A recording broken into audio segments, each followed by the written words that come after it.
To make a simple drum beat, add the drum machine, choose empty, start from scratch. I can change the sound of the drum machine using drum kits or drum pads. For now, I'm going to leave it at 808. To input notes into the drum machine, simply click where you would like to place a part of the drum kit. In this case, I've put a kick drum on beat 1, 2, 3, and 4 of the bar. I can put a snare on 2 and 4, and maybe a open hi-hat here. Then when I'm ready, press play here to listen back.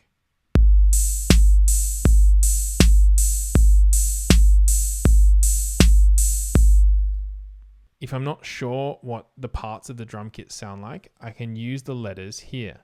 So A gives me the bass drum. O gives me a tom.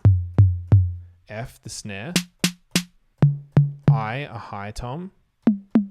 E, an even higher tom. J, closed hi-hat. K, open hi-hat. And L, a crash or ride.